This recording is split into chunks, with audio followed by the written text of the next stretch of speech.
상대방이 헤어진 걸 100% 후회하게 만드는 방법이 실제로 존재해요. 그런데 대부분 사람들이 정반대로 하고 있거든요. 계속 연락하고 사과하고 기회를 달라고 하는 그런 뻔한 방법들 다 필요 없어요. 오히려 그럴수록 상대방은 더 확신을 갖고 떠나가려 할 거예요. 진짜 무서운 건 아무것도 안 하는 것처럼 보이면서도 상대방을 완전히 미치게 만드는 심리 전략이에요. 제가 지금까지 수천 건의 재회 상담을 하면서 발견한 패턴이 있어요.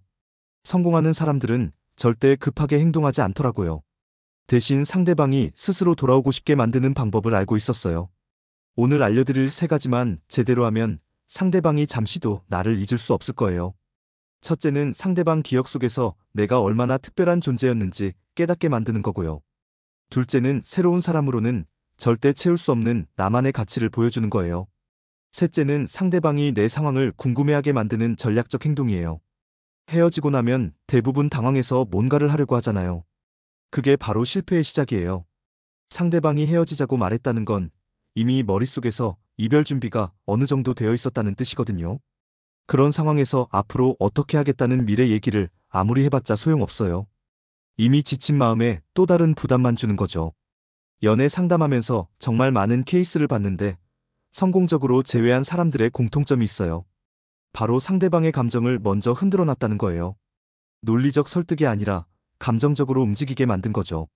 비즈니스에서는 논리가 통하지만 연애는 완전히 다른 영역이에요.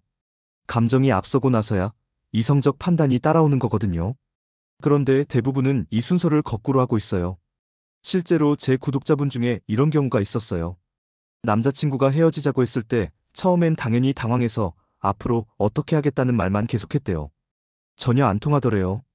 그런데 제가 알려드린 방법을 써봤더니 정말 신기하게도 일주일 만에 그 남자가 먼저 연락 왔다고 하더라고요.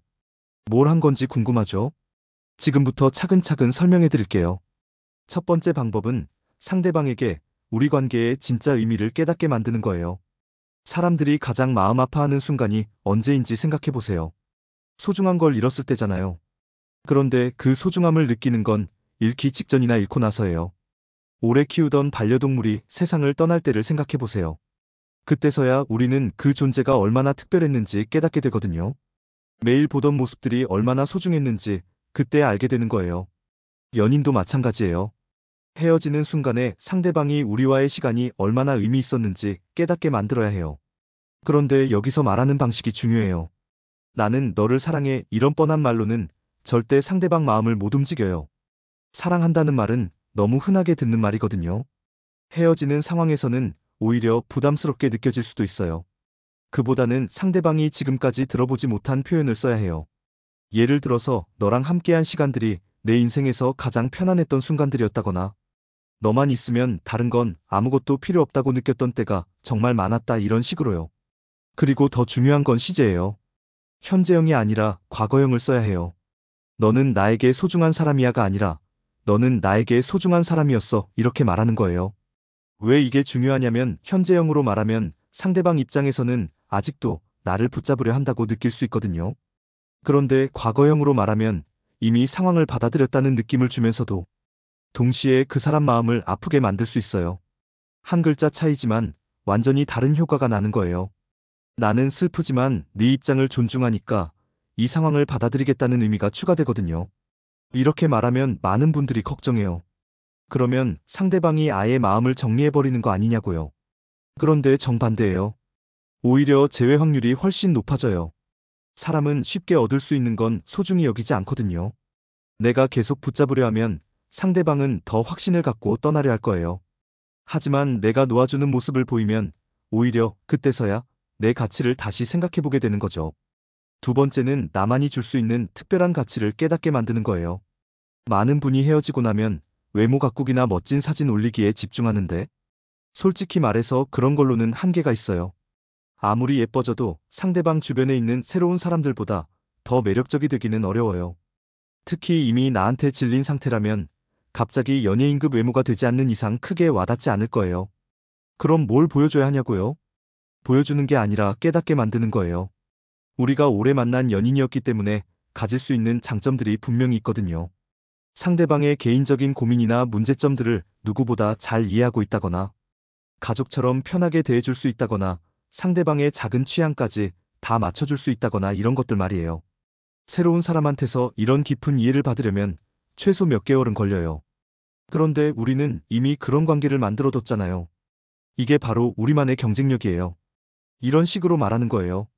나는 다른 사람들과 달랐던 점이 네 앞에서만큼은 내 자존심을 내려놓고 가장 솔직한 모습을 보여줄 수 있었다는 거야. 이제는 부모님한테도 말 못하는 고민들을 털어놓을 수 있는 사람이 있었다는 게 정말 행복했어. 마치 상대방에게 고마움을 표현하는 것처럼 보이지만 실제로는 상대방이 우리 관계의 특별함을 다시 생각해보게 만드는 거예요. 새로운 연애로는 절대 채울 수 없는 우리만의 가치를 깨닫게 하는 거죠. 또 다른 예를 들어볼게요. 내가 힘들 때 어떤 방식으로 위로받고 싶어 하는지, 내가 기분 좋을 때는 어떤 걸 함께 하고 싶어 하는지, 이런 세세한 부분들까지 다 알고 있는 사람이 있다는 건 정말 소중한 일이었어. 이런 식으로요. 세 번째는 전략적으로 상대방을 궁금하게 만드는 거예요. 그냥 아무것도 안 하고 기다리라는 말이 아니에요. 상대방 심리를 정확히 계산해서 움직이는 거예요. 헤어지고 나서도 상대방은 분명히 내 근황이 궁금할 거예요. 완전히 막장으로 헤어진 게 아니라면 인스타그램이나 카톡 프로필 정도는 가끔 확인할 가능성이 높거든요. 그런데 여기서 실수하면 안 되는 게 너무 빨리 잘 지내는 모습을 보여주면 안 된다는 거예요. 헤어진 지 하루 이틀 만에 갑자기 친구들과 신나게 노는 모습을 올리면 상대방 입장에서는 기분이 나쁠 수 있어요. 진짜 이별을 고민하고 있던 사람이라면 그런 모습을 보고 아예 마음을 정리해버릴 수도 있거든요. 그래서 처음 몇 주 정도는 평소와 다를 바 없이 지내는 게 좋아요. 그 이후부터는 조금씩 일상적인 모습들을 보여주면 되는데 여기서 중요한 게 이중 신호예요.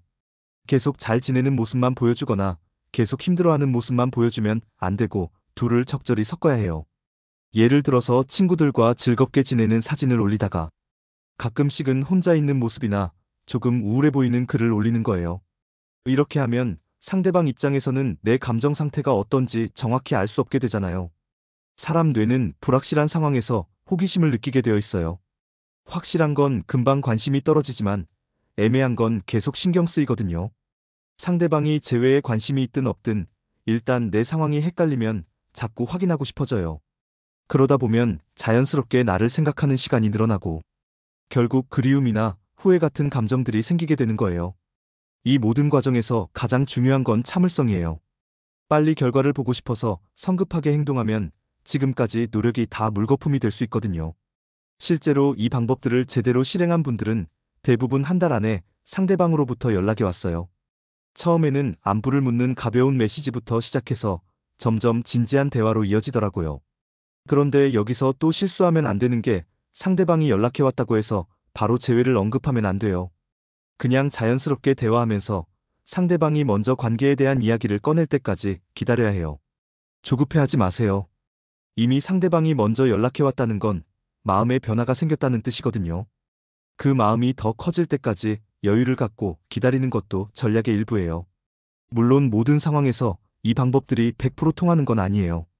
상대방이 이미 새로운 사람을 만났다거나 정말 돌이킬 수 없을 정도로 마음이 돌아섰다면 어려울 수 있거든요. 하지만 아직 가능성이 남아있는 상황이라면 이 방법들이 정말 효과적이에요. 실제로 제 채널을 통해 성공한 사람들이 정말 많거든요. 가장 중요한 건 내 자신을 잃지 않는 거예요. 상대방을 되찾기 위해 내 자존감을 포기하거나 비굴해지면 안 돼요. 오히려 이 시간을 통해 더 성장한 모습을 보여주는 게 진짜 매력적인 거거든요. 헤어진 이유가 뭐였든 그 문제점들을 개선하려는 노력도 필요해요. 단순히 상대방을 되찾는 것만이 목표가 아니라 진짜 좋은 관계를 만들기 위한 준비를 하는 거예요. 연애는 감정적인 게임이면서 동시에 전략적인 게임이기도 해요. 무조건 마음만으로는 안 되고 머리도 써야 하는 거죠. 하지만 그렇다고 해서 계산적이 되라는 건 아니에요. 진심 어린 마음을 효과적으로 전달하는 방법을 찾는 거예요. 내 감정을 상대방이 가장 잘 받아들일 수 있는 방식으로 표현하는 거죠. 오늘 제가 말한 방법들을 한 번에 다 해야 한다는 부담은 갖지 마세요. 상황에 맞게 하나씩 차근차근 실행해 보시면 돼요. 가장 중요한 건 일관성이에요. 한두 번 해보고 효과가 없다고 포기하면 안 돼요. 상대방 마음이 변하는 데는 시간이 필요하거든요. 꾸준히 인내심을 갖고 실행하는 사람들이 결국 성공하는 거예요. 혹시 이 모든 노력에도 불구하고 재회가 되지 않는다면 그것도 하나의 결과라고 받아들이세요. 억지로 붙잡고 있는 관계보다는 나를 진심으로 원하는 사람과 함께하는 게 더 행복할 수 있거든요. 마지막으로 꼭 기억하셔야 할 건 이 모든 과정이 상대방만을 위한 게 아니라는 거예요. 내 자신도 더 나은 사람이 되는 기회로 삼으시길 바라요. 재회를 위해 노력하는 시간들이 여러분에게도 성장의 시간이 되었으면 좋겠어요. 그래서 설령 원하는 결과가 나오지 않더라도 의미 있는 시간이었다고 생각할 수 있도록요. 오늘 이야기한 내용 중에서 실제로 해보신 적이 있는 분들이나 앞으로 시도해볼 계획인 분들 댓글로 이야기해주세요. 어떤 부분이 가장 어려웠는지, 어떤 부분에서 효과를 보셨는지 정말 궁금해요. 여러분의 생생한 경험담이 다른 분들에게도 큰 도움이 될 거거든요. 그리고 혹시 다른 궁금한 점이나 개인적인 상황에 대한 조언이 필요하시면 언제든지 말씀해주세요.